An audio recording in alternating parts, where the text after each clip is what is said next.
hello et salut des pieds jusqu'à la tête de la mode à la culture, version française vous rhabille avec les tendances d'aujourd'hui et de demain. Et c'est tout de suite.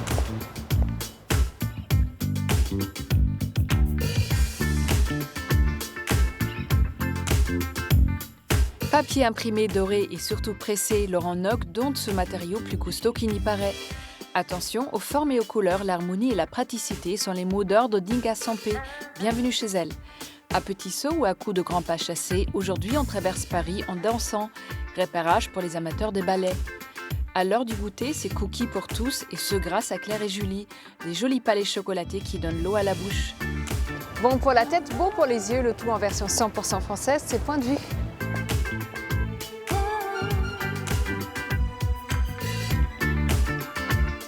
Il fait de nos rues des œuvres d'art et donne une seconde vie aux peintures défraîchies des déventures. L'artiste peintre qui se cache derrière le drôle de pseudo prend le facile, égaye à grands coups de peinture et de calligraphie les murs de la ville. Devenez un chasseur urbain et soyez aux aguets de ces nouvelles créations. On ouvre l'œil avec plaisir. Non, vous n'êtes pas au cœur de l'Amazonie ou dans une friche du Larzac, mais bien dans le 20e arrondissement de Paris. Ce jardin public de 6300 m² regorge de végétaux sauvages et de prairies verdoyantes. On y fait un petit tour pour copiner avec les nénuphars, grenouilles et autres tritons, et on en profite pour remplir son herbier. Pendant toute sa vie, le photographe napolitain Willy Rizzo a capturé la mode. Aujourd'hui, on retrouve la créatrice Gabrielle Chanel sous toutes les coutures, immortalisée par l'artiste dans l'ouvrage Chanel aux éditions Minerve. Intimité des coulisses, instant de stress avant les défilés, moment de grâce sur les podiums. Coco nous livre ses secrets au travers d'un œil averti. Exit le carrelage gris et blanc dans la cuisine, bonjour Caro fan, aux accents de pop culture. Entre porcelaine hollandaise et carrelage façon hammam, bienvenue dans l'univers de Novo Ceram. Robots rétro, souris enfantines et dames de cœur fricotent pour créer des mosaïques originales qui vous rappelleront les histoires d'antan.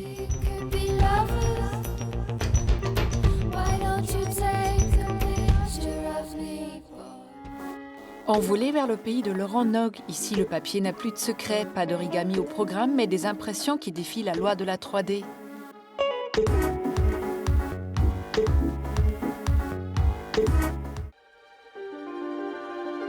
Pousser les portes de cet atelier du 12e arrondissement, c'est assister à un curieux bal de machines. Chacune d'elles a une fonction bien particulière, car ici plusieurs savoir-faire cohabitent en harmonie au service de la création, insufflée par Laurent Nog, créateur graphique en gaufrage et marquage à chaud. Ses principaux clients sont de prestigieuses marques.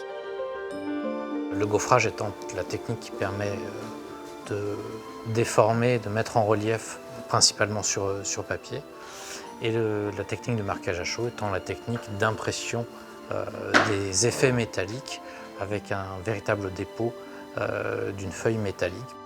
La technique du gaufrage et du marquage à chaud vous paraissent abstraites, alors on vous explique. Pour le gaufrage, il faut un dessin gravé en négatif et en creux, car c'est ce creux qui va créer le relief. Une fois la gravure positionnée sur le marbre supérieur de la machine, vient l'étape du moulage. Le moulage consiste à un mélange de plâtre et de colle qui est appliqué sous la gravure. Et là, par pression successive, nous allons monter les reliefs comme n'importe quel autre moulage jusqu'à ce que les éléments soient secs à cœur qui nous permettent de pouvoir procéder aux pressions sur le support papier et d'arriver à déformer le papier. Cette technique de gaufrage est infinie et Laurent l'explore sans cesse. Il est d'ailleurs sorti des sentiers battus en créant des livres tactiles permettant aux personnes non-voyantes une lecture en relief et une projection dans l'espace. Cette création innovante lui a valu en 2015 le prix Liliane Bettencourt pour l'intelligence de la main. Et sous vos yeux, le moulage de la page 4 du dernier livre prend vie. Une fois la technique de gaufrage expliquée, c'est au tour du marquage à chaud. Une technique similaire en plusieurs étapes, mais avec une différence majeure. On est un peu dans les mêmes process, sauf que l'outil est toujours en négatif, mais lui est en relief sur l'outil. Et par pression et par chaleur, on va venir déposer le motif, tel un décalcomanie, sur la feuille. On n'utilise pas de fluide, pas d'encre. Non, c'est un petit peu, si vous voulez, l'évolution de la feuille d'or, parce qu'on vient déposer une véritable couche d'aluminium, teintée certes, avec un certain nombre de vernis pour ses effets divers et variés, mais une véritable couche de métal qui rend l'effet dorure, or ou argent. Mais avant de pouvoir passer au marquage à chaud, il faut d'abord créer sa matrice. Donc matrice, le motif en négatif et en creux que je restitue en positif et en relief sur machine. Et par pression, je déforme le support, en général du papier. Maintenant qu'une matrice n'a plus de secret pour vous, direction l'atelier de gravure où le savoir-faire de la main et la technologie numérique composent en harmonie. Le dernier né des métiers, c'est la gravure. On a un laboratoire de gravure et ce laboratoire de gravure a vu le jour dans la pression constante, je dirais, de l'évolution de l'écriture dans la technique. Et donc on a intégré la programmation en 3D qui nous permet de réaliser nos matrices nécessaires à la réalisation de nos gaufrages. Si les techniques numériques sont bien présentes dans l'atelier, les techniques ancestrales ne sont pas pour autant mises de côté. Alors, dans cet univers de gravure, j'oublie pas la main qui est la base de tous nos métiers. Et ce savoir-faire intégré à la gravure et aux outils numériques qui nous permet d'évoluer sur notre propre cœur de métier. Toujours en quête d'apprentissage et d'évolution, Laurent reste conscient que la pérennité de tous ces savoir-faire reste dans la transmission. On parle de main, on parle de savoir-faire, et le troisième pendant naturel, c'est la transmission. C'est-à-dire que ce sont des gestes que l'on apprend. Ces gestes que l'on apprend, il faut absolument les transmettre. C'est une question de vie de ces savoir-faire, mais surtout d'avenir. C'est rendre nos techniques pérennes, être là demain et puis continuer à évoluer. Et voilà, c'est le plus beau que l'on puisse demander. Car toutes ces techniques ne sont aujourd'hui plus enseignées et sans transmission, elles sont vouées à disparaître.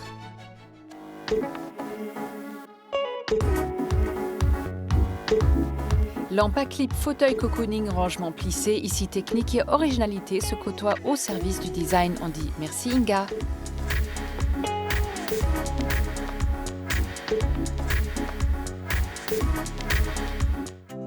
Ancienne résidente de la Villa Médicis et installée à Paris, le travail de la designer française Inga Sampé est international et surtout européen, car ses principaux éditeurs sont italiens et scandinaves.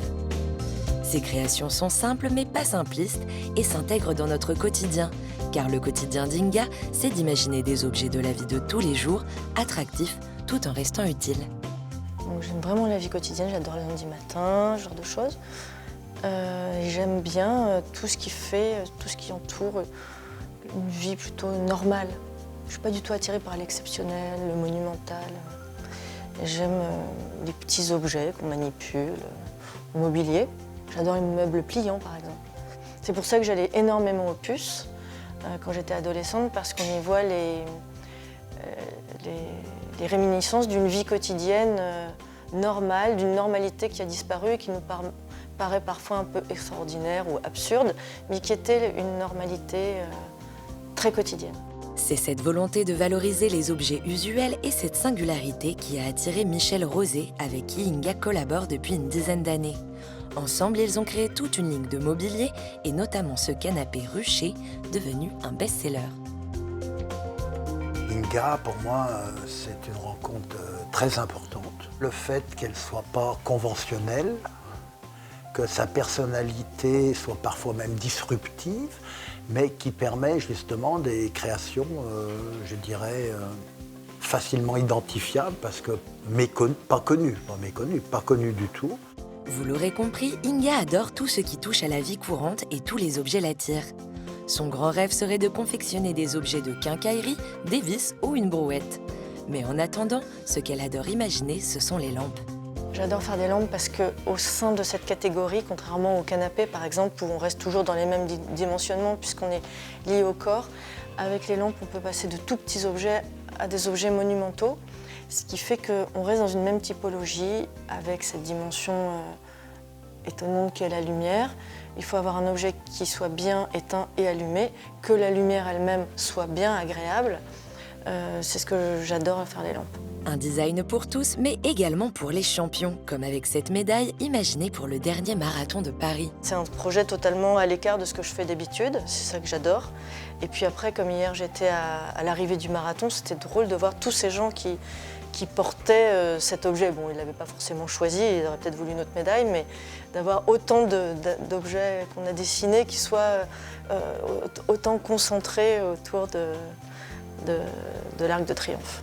Quand on fait du design mobilier, il est parfois compliqué d'évaluer les bonnes proportions. Alors Inga et son équipe font des maquettes, beaucoup de maquettes.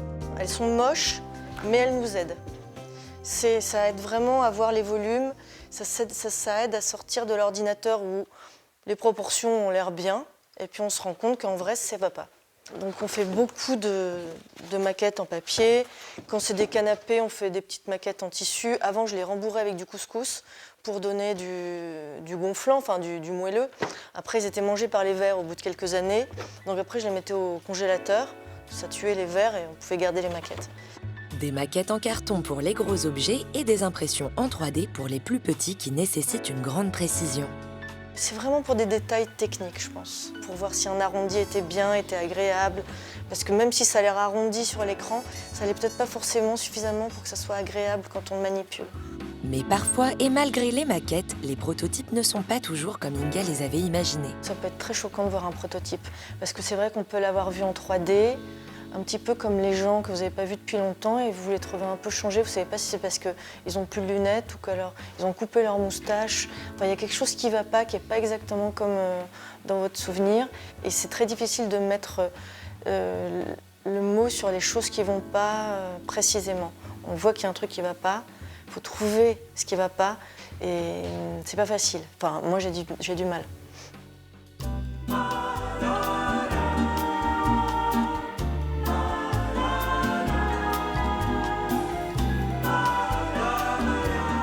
Bonjour Inga, merci de nous recevoir dans votre agence. Bonjour Katharina, bienvenue. Vous aimez bien vous entourer des choses vintage plutôt que des choses contemporaines. Avec ma mère, on se fournissait aux puces. Ce qui me semblait extrêmement logique. Et puis il y a plein de choix, il y a plein de choses différentes, amusantes, de qualité souvent. Et il paraît qu'à dos, vous avez une machine à coudre et vous cousez beaucoup. Peut-être vos propres vêtements, je ne sais pas. Oui. Mais en tout cas, le textile, c'est quelque chose que vous maîtrisez bien. Je ne dirais pas que je maîtrise bien, mais, parce que je suis très mauvaise en coupe. Mais oui, c'est parce que c'est un moyen de transformer de la matière qui est accessible à beaucoup de gens, de coudre ou faire des choses en papier. C'est pour ça que je me suis intéressée au tissu. Avoir une machine à coudre, c'était l'occasion pour moi de fabriquer des choses. Alors, vous êtes toujours intéressée aux objets ? Ah oui, je suis toujours très intéressée par les objets. Même jeune déjà, c'est quelque Ah chose oui, qui oui, vous je me suis fascinait. toujours intéressée aux objets. J'ai toujours été intéressée par les systèmes, les solutions qui ont été trouvées par des gens pour des objets qui nous entourent et qui ne sont pas du tout connus et on ne pense pas forcément à qui a inventé la pince à linge, par exemple. Et pour vous, le design, c'est vraiment les objets du quotidien. Pour beaucoup de gens, le design ne concerne que la décoration, des objets décoratifs. Une brouette est aussi designée, les interrupteurs sont designés, les arrosoirs aussi. Mais ce ne sont pas des objets qui sont médiatisés en tant qu'objets qui ont été designés. Ça s'appelle objet de la vie courante, vie pratique. Quand vous dessinez les objets, il y a la fonctionnalité, j'imagine que ça prime. Et l'aspect, trouver le juste équilibre, c'est ça aussi le design ? Bien sûr, il faut faire un objet qui fonctionne, qui soit productible en série, ce qui est une contrainte technique, économique, industrielle très compliquée, et évidemment esthétique, innovant d'un point de vue formel. C'est tout un ensemble. Il paraît que vous avez un rapport très particulier avec la couleur. Vous êtes connu pour avoir des très belles couleurs, des demi-teintes, des nuances. Je n'aime pas tout ce qui est très basique, le premier rouge qui vient, le premier jaune qui vient, un petit peu comme dans l'univers enfantin, des jeux enfantins, où on a l'impression qu'il y a 4 couleurs qui existent. Et j'aime bien les couleurs qui sont un peu entre deux, les choses un peu indéfinissables. Et si vous regardiez en arrière, depuis vos débuts, est-ce que le design connaît une évolution en France ? En France, oui. En France, avant, il n'y avait que des grosses entreprises et très très peu de petites entreprises, contrairement à l'Italie où c'est un foisonnement de petites entreprises, comme aussi en Scandinavie. D'ailleurs, c'est là que je travaille le plus, en Italie et en Scandinavie. Et maintenant, il y a des petites maisons d'édition qui se sont créées. Est-ce que c'est vrai qu'il faut être très patient quand on fait votre métier? Parce que du dessin à l'objet, déjà, si on a la chance qu'il soit édité, il se passe quand même un certain temps. Ouais, Et il y a aussi beaucoup de projets que vous imaginez qui sont abandonnés, qui ne voient jamais le jour, ou beaucoup plus tard. Oui, il faut être très patient, il faut être très tenace. Il faut avoir le caractère d'une tique, je pense. Sinon, ça ne marche pas. Parce qu'on dépend énormément de personnes, que ce soit les éditeurs, les fabricants qui ne sont pas forcément les éditeurs, c'est-à-dire les gens qui ont les usines. On dépend de cours du marché d'un matériau. Alors Inga, vous êtes donc, on va quand même définir, designer. Designer, c'est pas artiste, c'est pas artisan, c'est pas fabricant. Est-ce que en France, il manque un statut pour le designer? Le design n'est pas très connu, pas très bien perçu, on ne comprend pas. Est-ce que c'est décorateur, est-ce que c'est ingénieur? Toujours un peu perdu. On nous considère plutôt comme des ingénieurs, comme si nous étions rémunérés avec des salaires, alors qu'on est plutôt rémunérés aux royalties, un petit peu comme des écrivains. On produit quelque chose qui va être édité et ensuite on est rémunéré principalement sur un pourcentage sur les ventes. On n'a pas de statut adapté à notre activité. Merci Inga. De rien.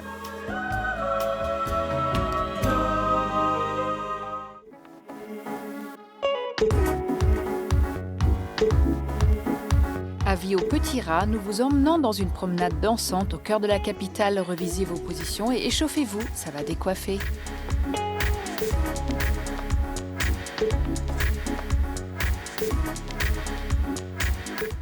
Repérage, c'est votre rubrique dénicheuse de bons plans parisiens.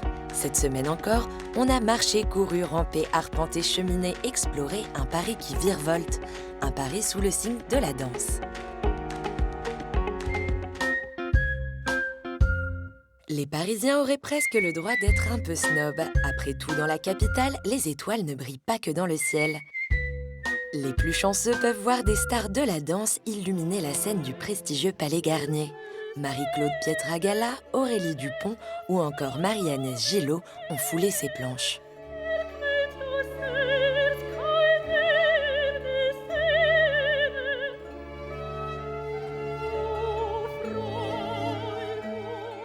Si vous avez votre ticket pour le paradis de la danse, pensez à lever le nez de votre portable avant l'extinction des projecteurs. Bleu, rouge ou vert, le peintre Chagall n'a pas eu peur d'oser la couleur.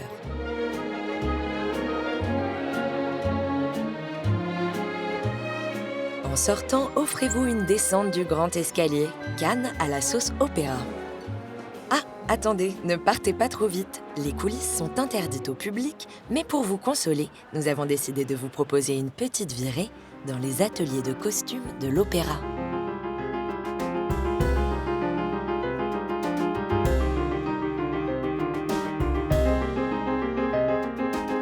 Des petites mains y confectionnent robes de princesse, shorts en lycra, écailles de monstres, chapeaux, masques au diadème pour les héroïnes du ballet. De la haute couture avec des règles claires. Globalement, les costumes de danse sont assez légers visuellement parce qu'ils accompagnent la danse qui est quand même une lutte contre la pesanteur permanente. Donc on ne les plombe pas. Il ne faut pas que le danseur soit gêné par son costume, ou alors s'il est gêné, c'est une volonté du costume et donc de la chorégraphie. Il faut que ce soit ultra résistant à la transpiration, au mouvement qui peut être violent, au nettoyage. Les tenues sont régulièrement sorties des malles et bichonnées pour remonter sur scène, comme ce tutu-boule. C'est le bal dans Roméo.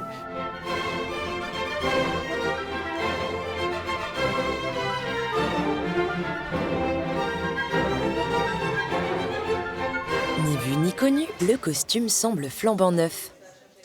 Parce qu'il a été drôlement bien rafraîchi. Là, on n'a pas eu besoin de les changer, les volants, on a eu besoin de faire une petite coupe.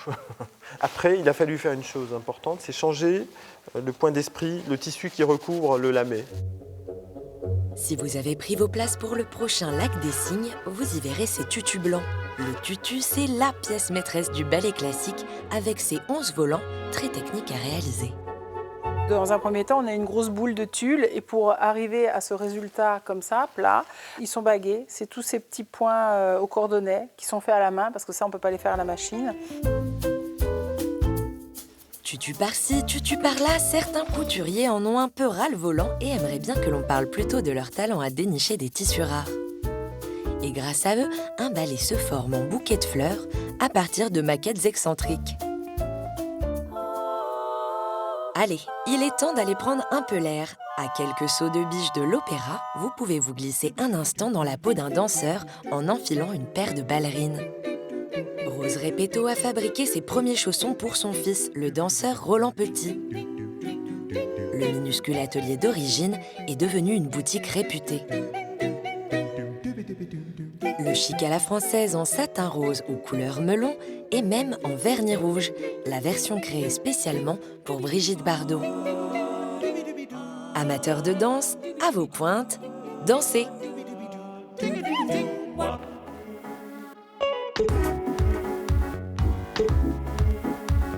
Quoi de plus Frenchy que les cookies de Claire et Julie, obsession monoproduit pour les deux amies qui ont mis leur talent au service des biscuits. Miam!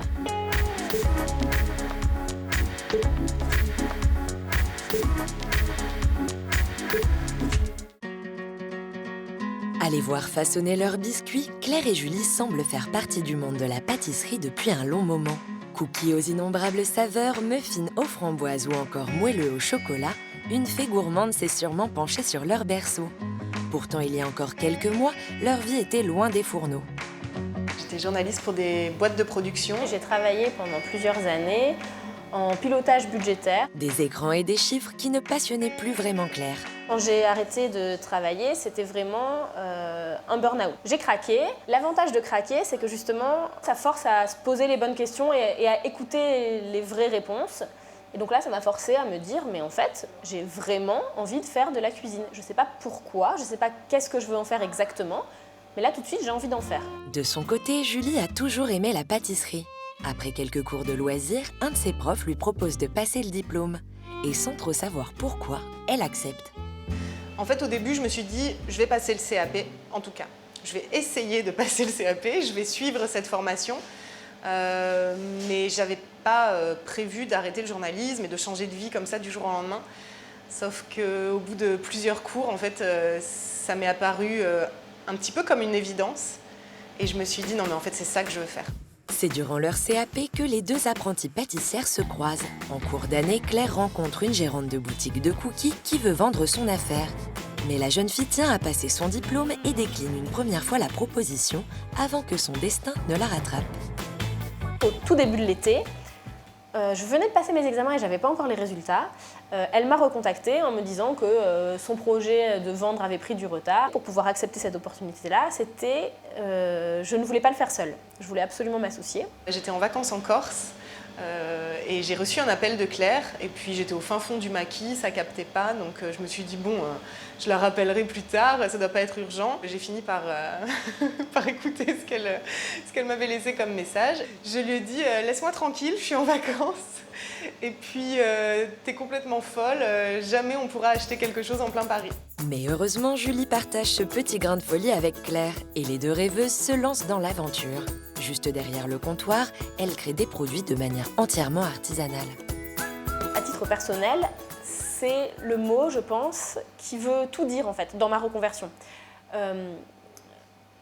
Dans ma vie professionnelle d'avant, à un moment donné, je me suis rendu compte que une des choses qui me posait problème, c'est que mon corps ne servait à rien, si ce n'est à me déplacer. Et là, la dimension créer, fabriquer quelque chose est très importante pour moi et donne du sens et représente quelque chose de concret. Mais le faire pour de vrai avec les mains, être obligé de mobiliser des muscles qui ne nous servaient à rien, par exemple pour porter des paquets de 25 kg de farine ou autre, mais c'est chouette.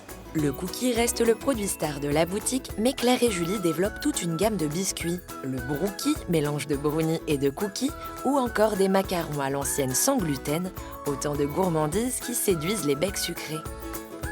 On vend à des professionnels, on vend à des épiceries fines. En fait, nos biscuits sont référencés dans certains magasins. On livre des restaurants également. On est au Printemps du Goût depuis peu. Donc ça, c'est assez classe, quoi. Depuis peu, les deux pâtissières proposent aussi des quiches, salades et soupes pour le midi, avec toujours pour maître mot du fait maison et de la générosité. On a vraiment envie d'un produit gourmand, parce qu'on est très gourmande. Ouais, toutes les deux. C'est un problème parce qu'on est très tentés en fait. Mais c'est cette tentation qui leur a fait franchir le pas.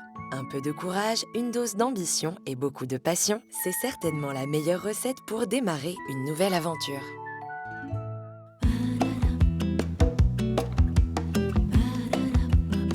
La version française est déjà terminée, mais on se retrouve très vite. Et en attendant, n'oubliez pas, restez chic toujours. Bye!